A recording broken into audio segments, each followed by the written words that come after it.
오늘은 거룩하고 복된 주님의 날입니다. 다 같이 자리에서 일어나셔서 거룩하신 하나님께 예배드리겠습니다.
그러므로 형제들아, 내가 하나님의 모든 자비하심으로 너희를 권하노니 너희 몸을 하나님이 기뻐하신 거룩한 산 제물로 드리라.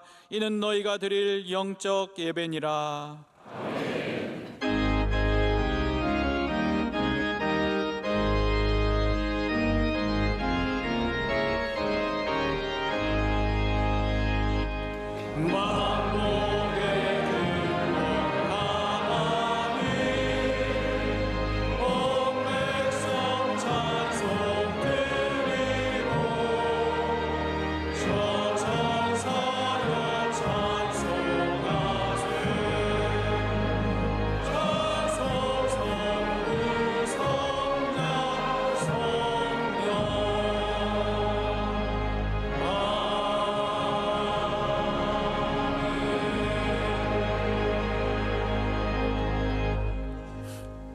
전능하사 천지를 만드신 하나님 아버지를 내가 믿사오며 그 외아들 우리 주 예수 그리스도를 믿사오니 이는 성령으로 잉태하사 동정녀 마리아에게 나시고 본디오 빌라도에게 고난을 받으사 십자가에 못 박혀 죽으시고 장사한 지 사흘 만에 죽은 자 가운데서 다시 살아나시며 하늘에 오르사 전능하신 하나님 우편에 앉아 계시다가 저리로서 산자와 죽은 자를 심판하러 오시리라. 성령을 믿사오며 거룩한 공예와 성도가 서로 교통하는 것과 죄를 사하여 주시는 것과 몸이 다시 사는 것과 영원히 사는 것을 믿사옵나이다. 아멘.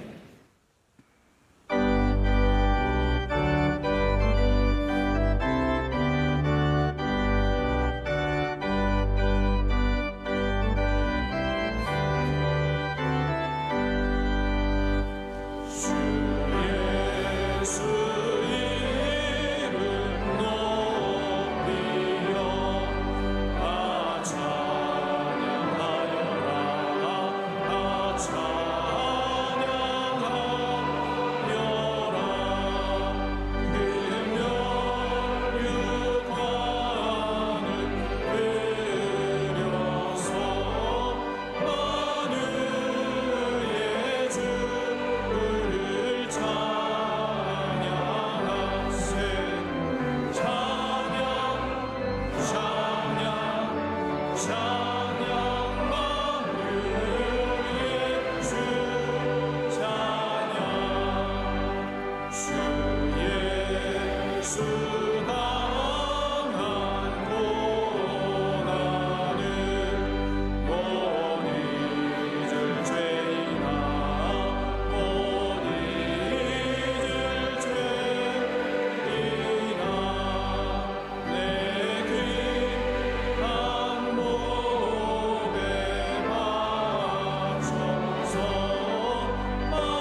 예배를 위하여 이양천 장로님께서 기도하시겠습니다.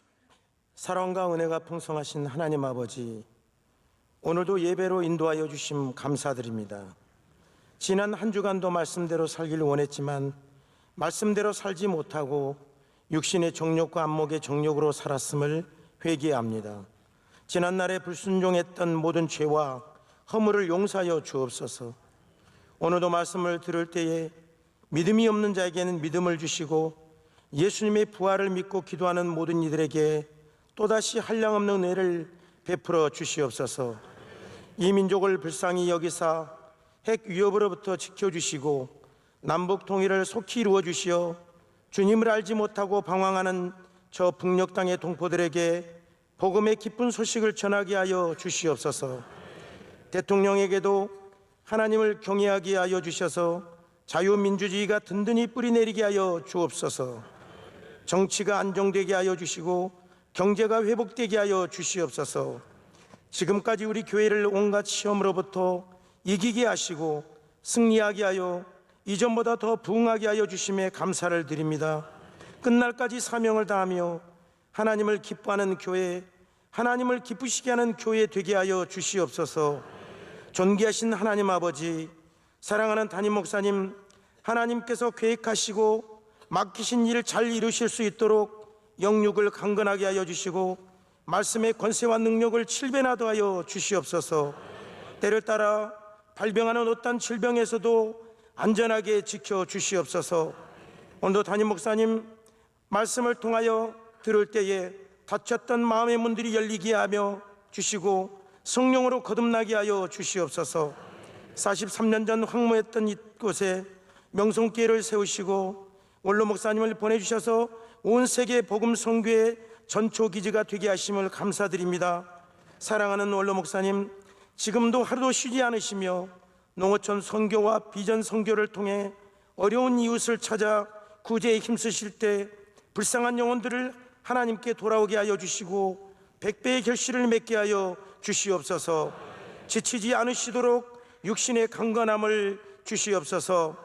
해외에서 복음을 전하시는 62개국 370여 명의 파송 선교사와 협력 선교사, 에티오피아 MCM 병원, 캄보디아, 필리핀, 그 외 각국의 선교센터, 또 국내 안동 성서병원과 소망교도소, 시채널 등 전국의 장학관, 그의 수많은 선교지를 지켜주시고 속한 모든 이들을 안전 가운데 보호하여 주시옵소서. 교회의 각 기관들과 봉사부서 하나하나까지 일일이 지켜주시옵소서. 우리를 위하여 이 땅에 오셔서 죽음으로 우리를 살리시고 부활하신 영원하신 우리 주 예수님의 이름으로 기도드립니다. 아멘.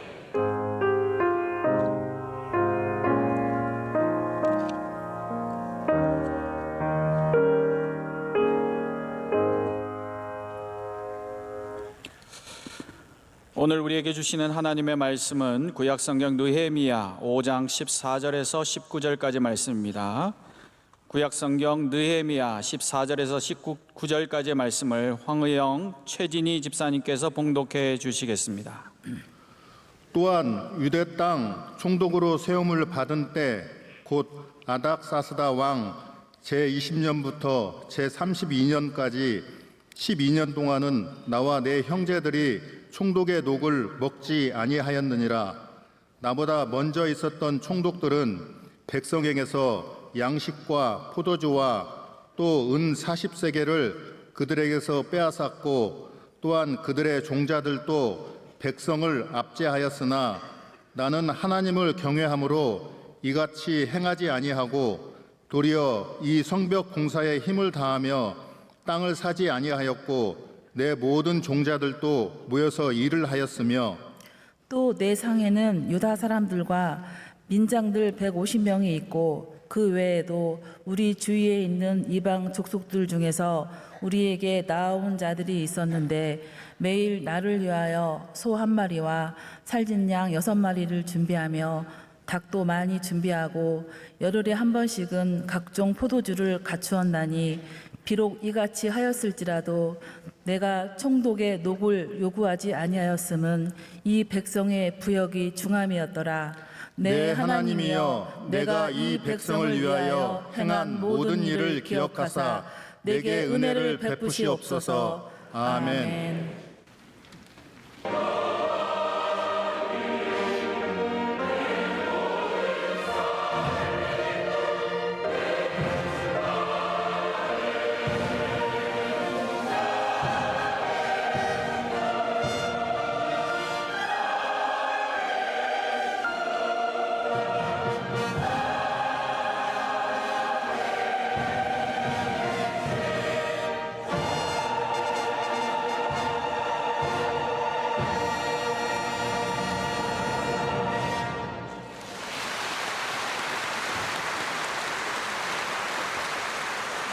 이제 말씀으로 은혜 받는 시간입니다. 담임 목사님께서 혼란의 시대와 믿음의 사람이란 제야의 말씀 주실 때 큰 은혜의 시간 될 줄로 믿습니다.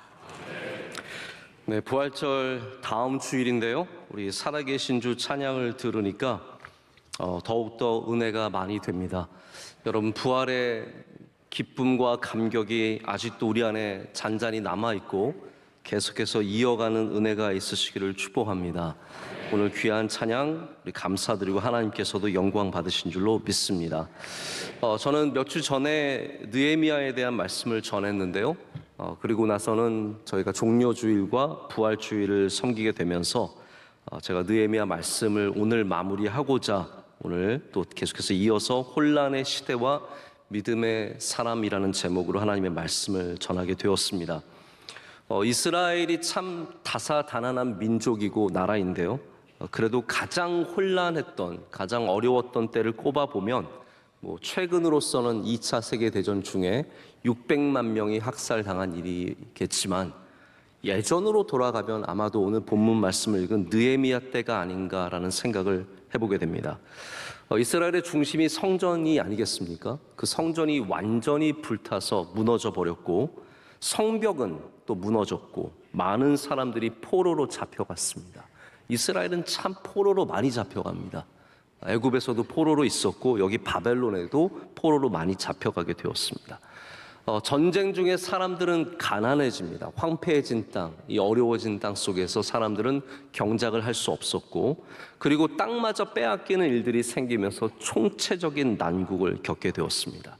그래서 오늘 우리가 읽은 본문 위에 5장 윗부분은 이 얼마나 예루살렘이 어려운 상황이었는지를 설명하는 구절들로 채워져 있습니다. 3절에는 흉년의 이야기가 나오고 4절에는 빚을 내서 세금을 바치는 이야기가 나옵니다. 이제 5절에 가면 굉장히 심각해지는데요. 자녀들을 종으로 팔아서 그 돈으로 먹고 그 돈으로 세금을 내고 살아가는 굉장히 안타까운 상황이 나오고 땅을 빼앗기는 조상 때부터 내려왔던 그 귀한 땅들을 빼앗기는 참 아픈 이야기가 나옵니다. 이전과 비교할 수 없는 혼란의 시대를 맞았습니다. 혼란의 시대를 맞으면 또 그 전과는 또 비교할 수 없는 더욱더 굳센 믿음이 필요합니다. 우리 전과 다르다는 것이 여러 가지를 의미하죠. 이전에 없었다라는 표현은 좋은 표현이기도 하지만 또 어려운 표현이기도 합니다. 이전에 없었다라는 것을 영어로는 unprecedented라는 굉장히 어려운, 발음하기도 어려운 단어를 쓰는데 요 근래에 이 unprecedented라는 단어가 굉장히 많이 나오고 있습니다. 왜냐하면 우리가 살아가는 이 시대도 전에 없는 시대예요.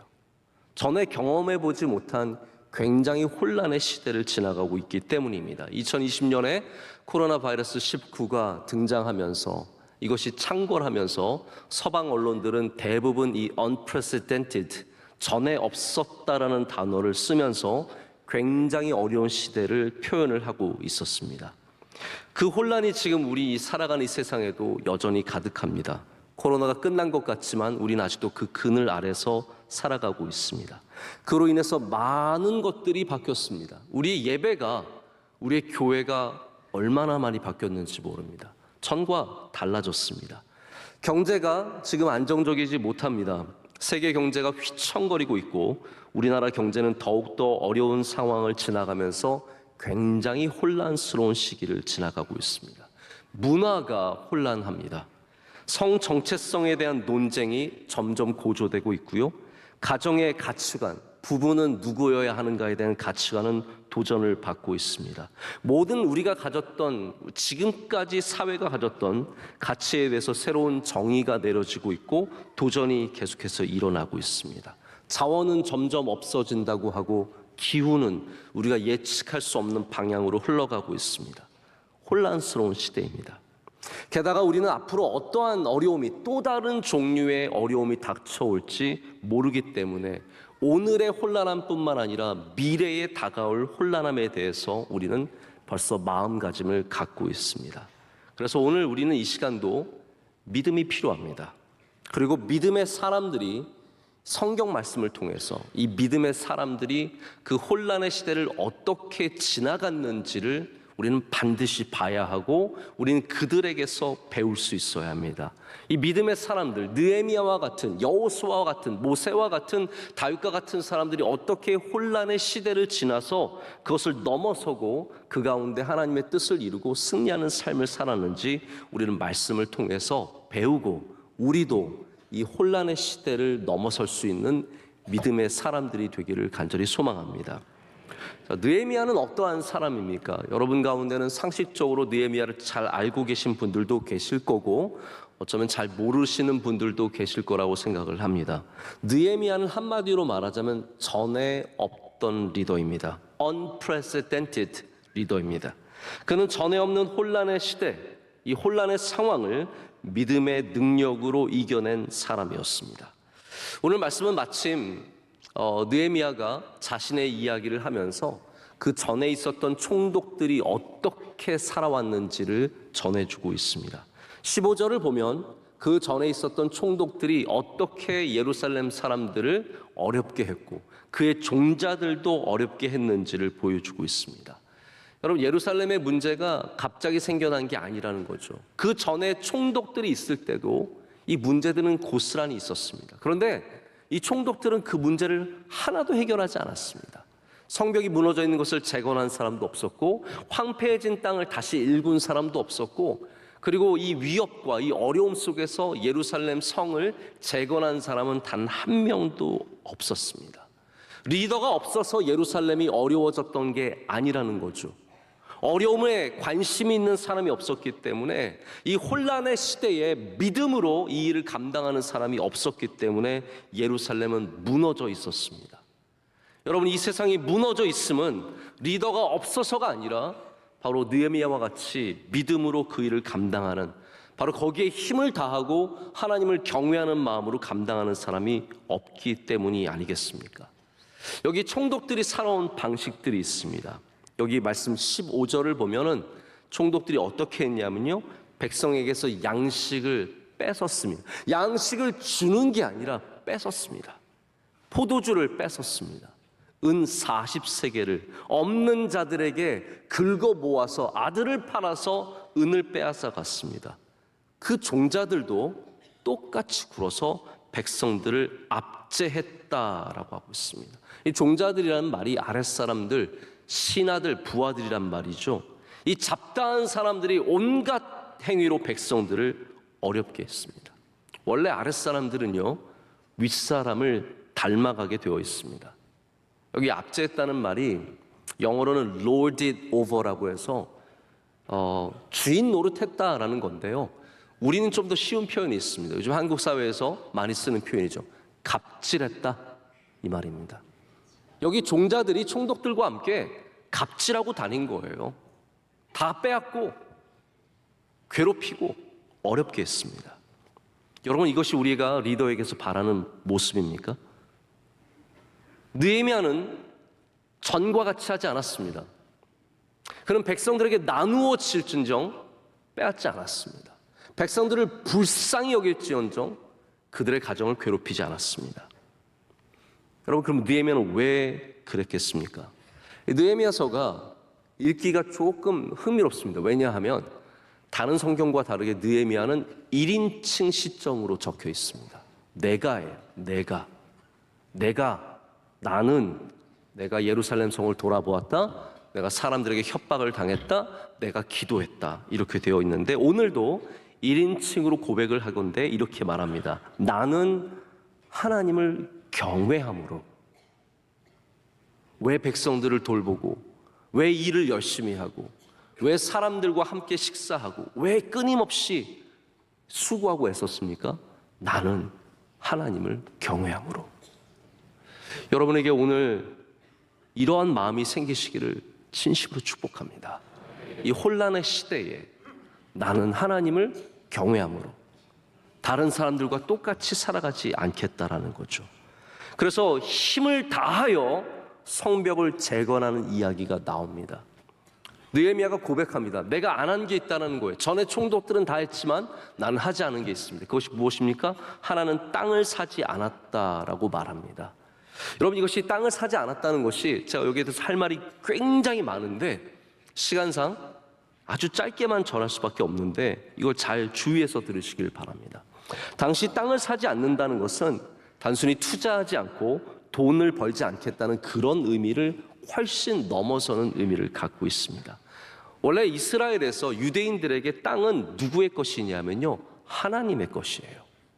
그렇기 때문에 누군가의 땅을 산다라는 것은 그들에게 주신 하나님의 기업을 빼앗아가는 일입니다.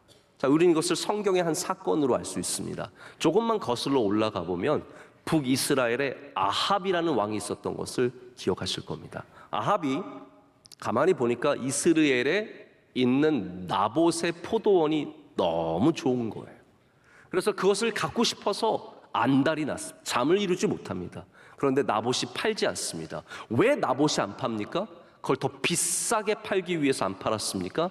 아닙니다. 나봇은 하나님을 경외하는 사람이었기 때문에 그 땅이 내 것이 아니라 우리 가정에, 가문에 주신 하나님의 기업이라는 믿음을 갖고 있어서 팔 수가 없었던 거예요. 그러니까 안 파니까 이 아합이 알아눕습니다. 그래서 그의 아내인 이세벨이 나봇을 모함해서 죽이고 그 땅을 가져다가 남편에게 줍니다. 그래서 아합과 이세벨이 한 수많은 악한 행위들이 있지만 하나님께서 이 나봇의 땅을 빼앗은 것을 악하게 여기셨습니다. 많은 사건들 중에서 나봇의 포도원이 아주 자세하게 기록된 것은 땅을 빼앗는 것이 악한 행위이기 때문입니다. 그래서 느헤미야는 단순히 돈을 안 벌었다는 의미를 넘어서서 내가 하나님의 주권, 하나님의 그 기업들을 사지 않고 거래하지 않고 빼앗지 않았다라는 의미로 이것을 적고 있는 것이죠. 자, 종자들도 마찬가지입니다. 아까 말씀드렸다시피 아랫사람들은 윗사람을 닮아간다고 했습니다. 전 총독들의 종자들이 백성들에게 갑질하였다면 느헤미야, 이 새로운 총독의 종자들은 무슨 일을 했습니까? 오늘 말씀을 보면 함께 모여서 일했다라고 되어 있어요. 이 종자들은 어깨 들먹거리며 다니면서 내가 누군데 내놔라 이런 사람들이 아니라 느헤미야와 똑같이, 제가 느헤미야서를 다 말씀드리지 못하는 것이 굉장히 아쉽습니다. 느헤미야가 보면은 이 4장만 가도 그래요. 성벽을 재건하는데 옷을 갈아입지 않고 밤낮으로 일하면서 하나는 병기를 들고 하나는 손은 일을 하면서 자기도 같이 일했다는 것을 보여주거든요. 종자들도 마찬가지입니다. 이분들도 함께 일을 하면서 백성들을 섬기는 모습을 보여주고 있습니다. 게다가 느헤미야는 자기의 상을 열어서, 전 총독들은 백성의 것을 양식을 빼앗아 갔지만 느헤미야는 자기 상을 열어서 유대인들과 민장들과 수많은 일꾼들, 귀한 사람들 다 모아서 함께 그들을 격려하고 먹여주고 힘주고 위로하면서 함께 일을 해나간 거죠. 총독의 녹도, 사례도 받지 않았다라고 말하고 있습니다. 느헤미야는 그래서 그냥 성벽을 세운 재건한 성벽 건축가가 아니라 믿음의 사람입니다. 하나님을 경외하기 때문에 이 모든 일들을 했습니다. 만약 여러분들 가운데 하나님을 경외하는 마음이 있어서 무엇인가를 하시는 것이 있다면 여러분 그 경외함으로 말미암아 하나님께서 거기에 은혜를 베풀어 주실 것입니다. 오늘 말씀의 마지막 구절은 뭐냐면 하나님, 제가 이 백성들에게 행하는 것을 보시고 은혜를 베풀어 달라라고 말씀하신 내용이 나옵니다. 저는 이 부분 참 많이 도전이 되고 은혜가 되었습니다. 이거를 거꾸로 말하자면 성벽이 재건되고 예루살렘이 회복된 것은 하나님의 은혜라는 뜻이거든요. 하나님의 은혜가 있었기 때문에 이 모든 일이 가능했다라고 말하는 것인데, 이 모든 행위가 하나님의 은혜가 임하는 통로라는 것입니다. 이 혼란의 시대에 우리에게 하나님의 은혜가 필요합니다. 그러기 위해서는 우리는 다시 믿음의 정체성, 이 믿음의 모습을 되찾아야 하고, 그것이 바로 하나님을 경외하는 자세라는 겁니다. 우리가 혼란이 있는 곳에 하나님을 경외하는 믿음을 갖고 들어가야 합니다. 여러분의 가정이 혼란스럽습니까? 거기에 하나님을 경외하는 믿음을 갖고 들어가십시오. 여러분의 기업이 혼란하면 거기에 하나님을 경외하는 믿음을 갖고 들어가야 합니다. 그것이 가정이든 기업이든 국가이든 혼란의 시대에 우리는 하나님을 경외하는 사람을 필요로 합니다. 작은 차이, 바로 이런 우리의 바탕의 차이가 큰 차이를 결국은 만들어냅니다. 건물에 콘크리트를 칠 때 다 건물마다 콘크리트를 몇 센치 치는 기준들이 있습니다. 그거 몇 센치 차이로 소음이 없는 그러한 조용한 건물, 든든한 건물이 지어지는가 하면 그 몇 센치 차이로 위층의 소리가 다 고스란하게 들리는 그런 살기 어려운 아파트가 지어지기도 합니다.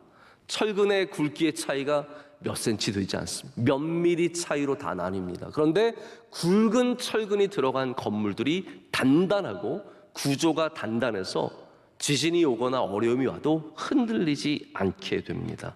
여러분, 작은 차이가 큰 차이를 만들어냅니다. 여러분의 삶에 하나님을 경외하는 차이를 만들어 가셔야 합니다. 내가 왜 저 사람과 다른가? 왜 저 총독들과 느헤미야가 다른가? 왜 저 사람들과 내가 다른가? 내가 특별히 똑똑하고 능력 있고 더 많은 것을 가져서가 아니라 우리가 하나님을 믿기 때문에 그래야 된다라는 것이죠.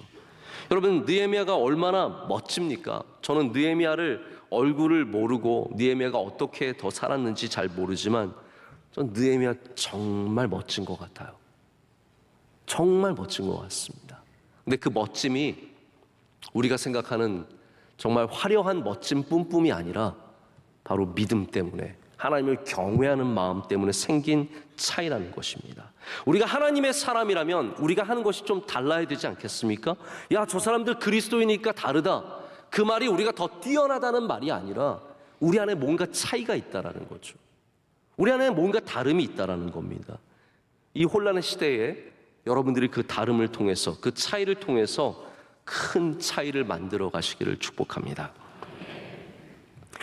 그 느헤미야가 다르게 되는, 하나님을 경외하는 가운데 사람들과 다르게 하는 것, 이 모든 일들 가운데 첫 번째 주어지는 단어가 있습니다. 그것이 바로 오늘 16절 말씀에 나오는 도리어라는 단어입니다.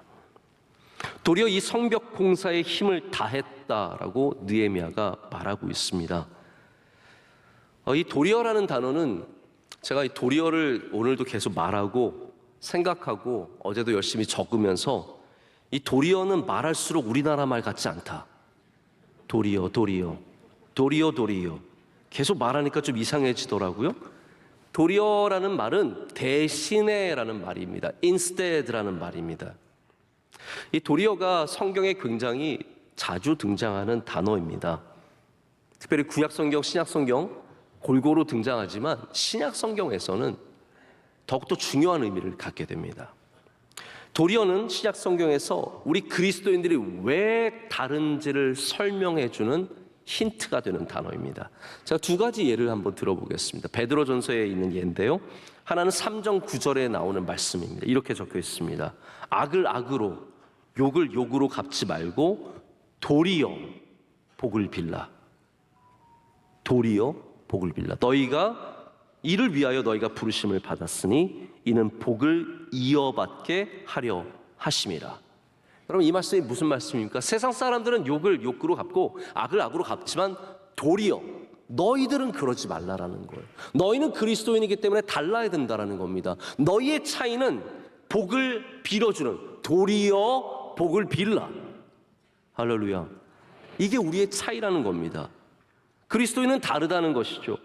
4장 16절에는 또한 이런 말씀이 있습니다. 만일 그리스도인으로 고난을 받으면 부끄러워하지 말고 도리어 그 이름으로 하나님께 영광을 돌리라. 환난과 고난 중에서 부끄러워하지 말고 도리어 그 이름으로 하나님께 영광을 돌리라는 것이죠. 도리어는 그래서 상황을 전환시키는 믿음의 첫 글자입니다.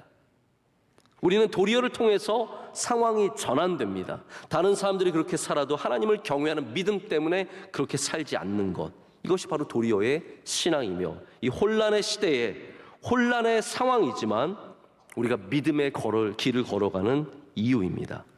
고난을 당하지만 도리어 하나님께 영광을 돌리고, 실패하지만 도리어 소망하고, 아프지만 도리어 힘을 내고, 어렵지만 도리어 꿈을 꾸는, 이것이 바로 우리 그리스도인들의 모습이라는 것이죠. 도리어의 신앙을 갖게 되면 상황에 도전하는 믿음을 가질 수 있습니다. 우리의 상황은 이렇지만 도리어 우리는 힘을 낸다는 것입니다. 믿음은 도리어로 시작한답니다.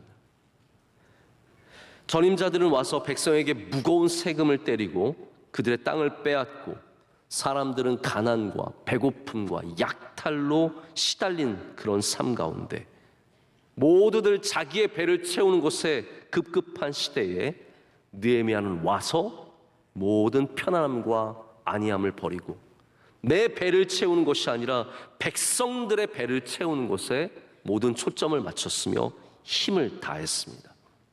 그래서 오늘 말씀은 도리어에서 힘을 다하였다로 이어져 가고 있습니다. 그가 이 성벽 공사에 힘을 다했다라고 쓰고 있습니다. 이것이 믿음의 굉장히 중요한 모습입니다. 혹시 여러분은 힘을 다해서 일해 보신 적이 있으십니까? 제가 오늘 찬양대 찬양의 마지막이 주로 끝나더라고요. 굉장히 높은 주로 끝나는데 제가 관심 깊게 봤습니다. 누가 정말로 끝까지 힘을 다해서 부르나? 정말로 진짜 봤어요. 제가 입모양을 봤어요. 입모양을 봤는데 정말 다들 막 입에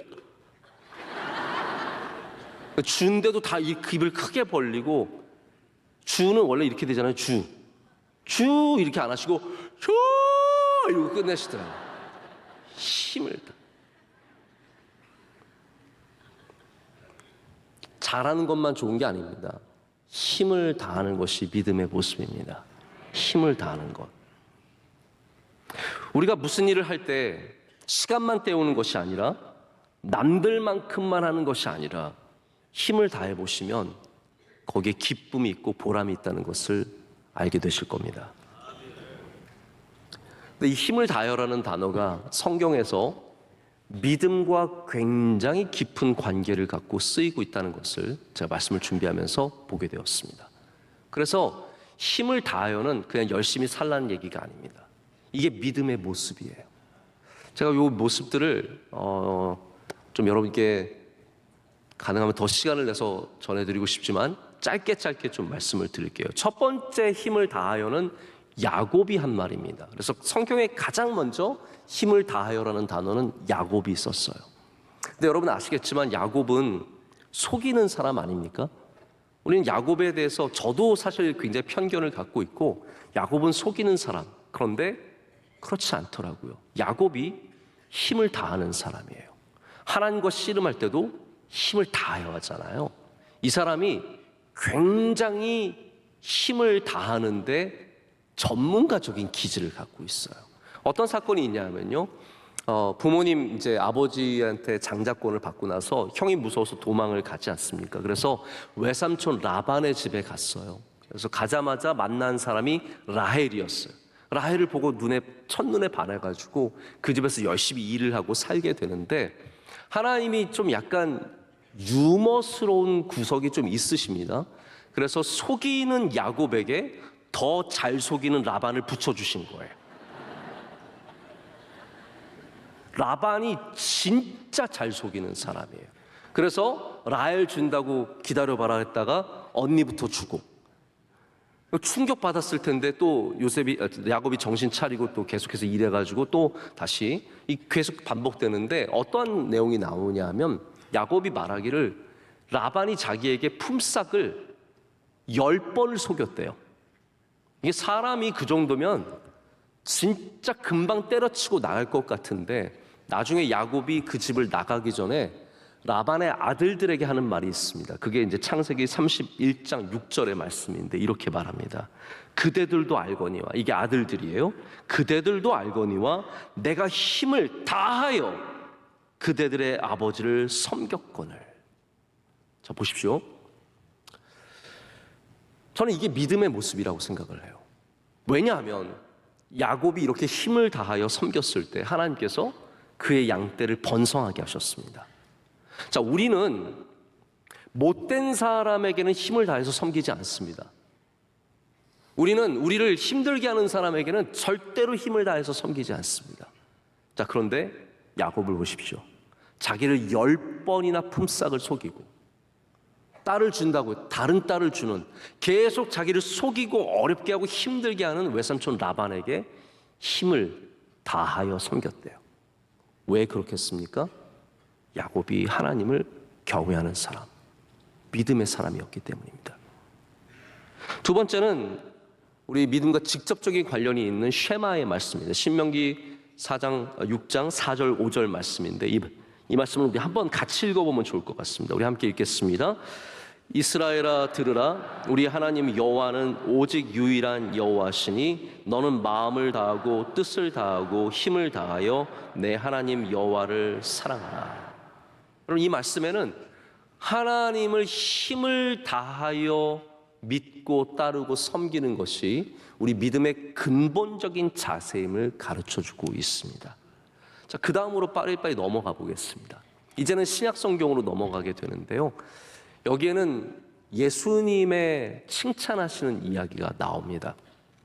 예수님께서 이제 십자가의 죽으심을 준비하고 계실 때 마리아가 예수님의 발에 향유를 붓지 않습니까? 그때 예수님께서 마리아를 칭찬하시면서 하시는 말씀이 있었습니다. 마가복음 14장 8절의 말씀인데요. 그는 힘을 다하여 내 몸에 향유를 부어 내 장례를 미리 준비하였느니라 라고 말씀하십니다. 마리아가 갖고 있었던 물질, 이 모든 것들, 내가 갖고 있는 사랑, 여기다 다 쏟아 부었습니다. 예수님께서는 그것을 힘을 다했다라고 표현하고 계십니다. 우리가 주님을 사랑하는 것, 그것이 힘을 다하는 것입니다. 뜨겁게 사랑하는 것, 그것이 힘을 다하는 사랑이라는 거죠. 주님께서 그것을 귀하게 보셨습니다. 여러분 보시면 아시겠지만 힘을 다하여를 하나님께서 좋게 보신다라는 거예요. 굉장히 좋게 보신다라는 거예요. 골로새서 1장 29절을 가면 바울이 믿음의 자세에 대해서 이렇게 말하고 있습니다. 우리 이것도 함께 한 목소리 읽겠습니다. 이를 위하여 나도 내 속에서 능력으로 역사하시는 이의 역사를 따라 힘을 다하여 수고하노라. 아멘. 내 안에서 역사하시는 성령의 하나님의 역사를 따라 나도 힘을 다하여 수고하노라. 지금 여러분 안에 하나님께서 역사하고 계십니다. 우리는 그 역사를 따라, 그 일하심을 따라서 우리도 힘을 다하여 우리의 일들 가운데 수고해야 된다는 것이고, 그것이 믿음의 자세라는 겁니다. 느헤미야가 보여준 전의 사람들과 다른 바로 모습이 이 힘을 다하는 모습이었습니다.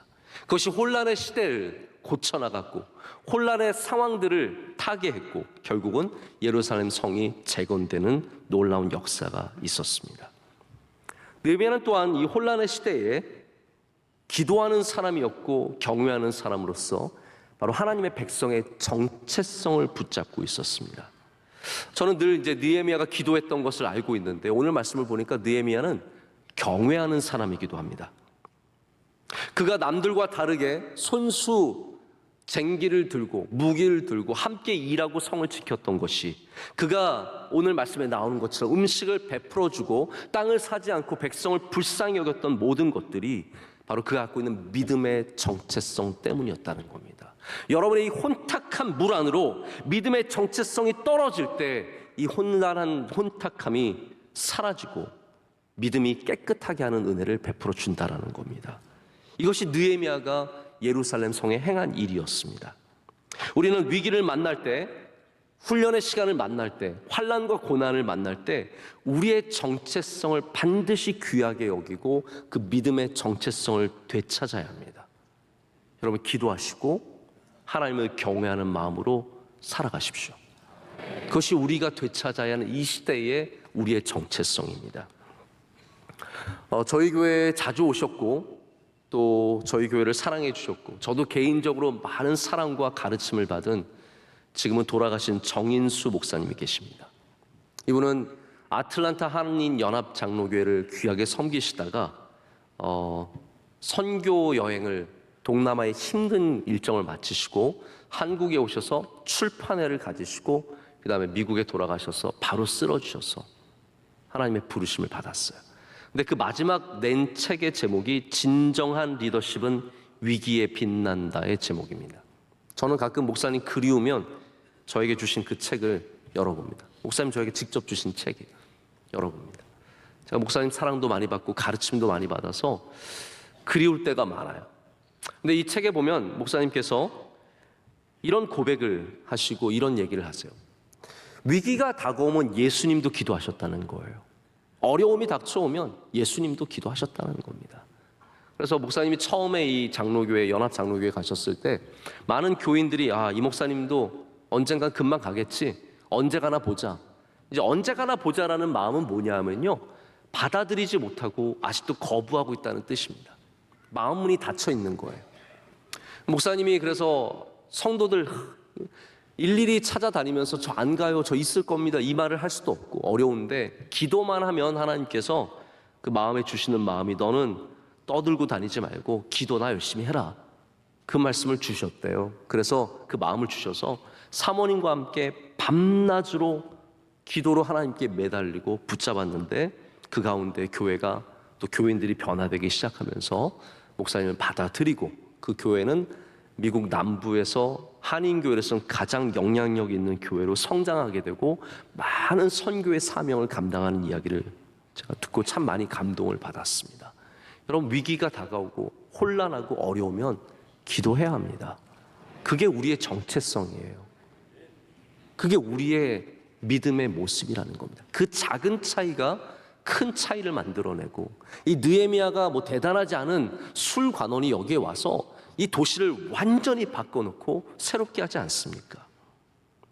하나님께서는 훈련의 시대마다 훈련과 이 환난과 어려움의 시대마다 우리에게 믿음의 정체성을 요구하셨다는 것이 우리가 성경에서 발견하는 일관적인 이야기입니다. 여호수아가 가나안 땅에 들어갈 때 하나님께서 그 전에 없는 상황을 맞는 이 혼란한 상황을 맞는 여호수아에게 뭐라고 말씀하십니까?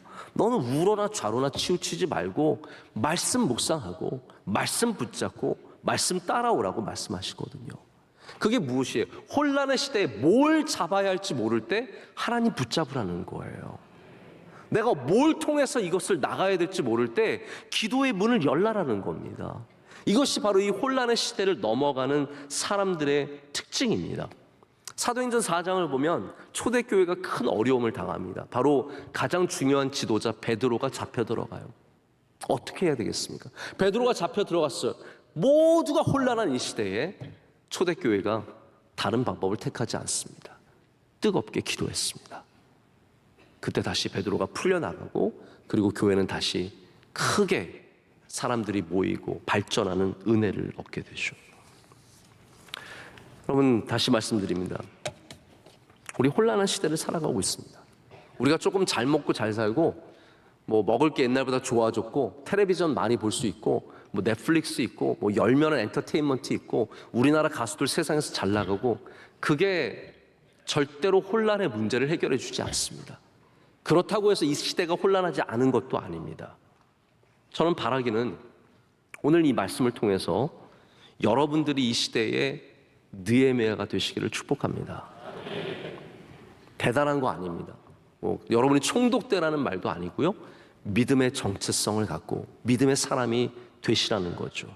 저는 오늘 말씀에 이제 이 녹을 받지 않은, 사례를 받지 않은 얘기도 좀 나누고 싶었는데 사실 사례를 받지 않는 좋은 예들이 많이 있습니다. 바울도 사례를 받지 않았고요.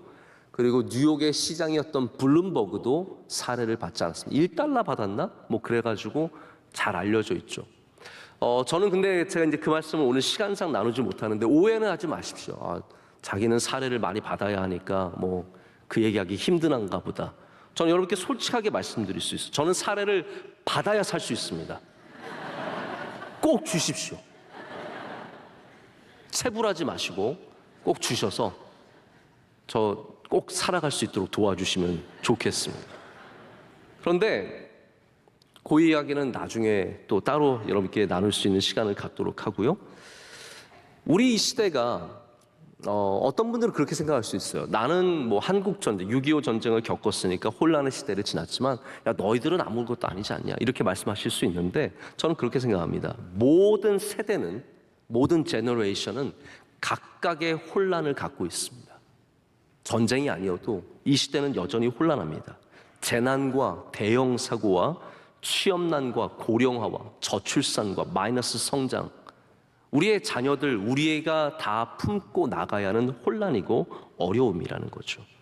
그런데 우리는 전과는 다른 시대를 살아가지만 우리도 전에 있던 사람들과는 다른 사람들이 되어야 합니다.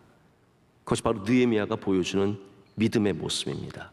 느헤미야가 기도와 경외함으로 이 성벽을 귀하게 재건했듯이 오늘 우리에게 주시는 이 성벽을, 여러분에게 무너져 있는 성벽을 여러분께서 믿음으로 재건하는 은혜가 있으시길 축복합니다. 하나님께서 반드시 오늘 말씀에 나오는 것처럼 은혜를 베풀어 주실 줄로 믿습니다. 기도하겠습니다. 하나님 아버지 감사합니다. 오늘 우리에게 말씀하여 주시고 또 믿음 없는 우리에게 믿음을 주시니 감사합니다. 하나님, 이 시대가 어렵습니다. 우리는 또 남북이 갈라져 있는 이 땅에 태어나 어려운 시대를 살아가고 있습니다. 하나님, 우리에게 은혜를 베풀어 주시옵소서. 또 각각 한 분 한 분이 겪고 있는 혼란과 어려움도 있습니다. 가정마다 주님 느헤미야 같은 믿음을 허락하여 주시오며 기업마다 하나님의 은혜를 내려주셔서 우리 형통하는 은혜를 누리게 하여 주시옵소서. 우리 모두가 이 시대를 이겨내서 하나님의 영광을 나타내는 주의 종들 되게 하여 주시옵소서. 예수님의 이름으로 기도드립니다. 아멘.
이제는 우리를 위해서 십자가에 죽으시고 부활하신 우리 주 예수 그리스도의 크신 은혜와 하나님 아버지의 영원하시고 변화없으신 그 크신 사랑과 성령님의 함께하시며 우리를 위로하시며 세임 주시는 교통하심이 주의 말씀을 붙잡고 혼란한 세상으로 나아가지만 우리의 분명한 믿음의 정체성으로 살아가는 주님의 모든 사랑하는 성도들에게 이제로부터 영원토록 함께하시기를 간절히 축원하옵나이다. 아멘.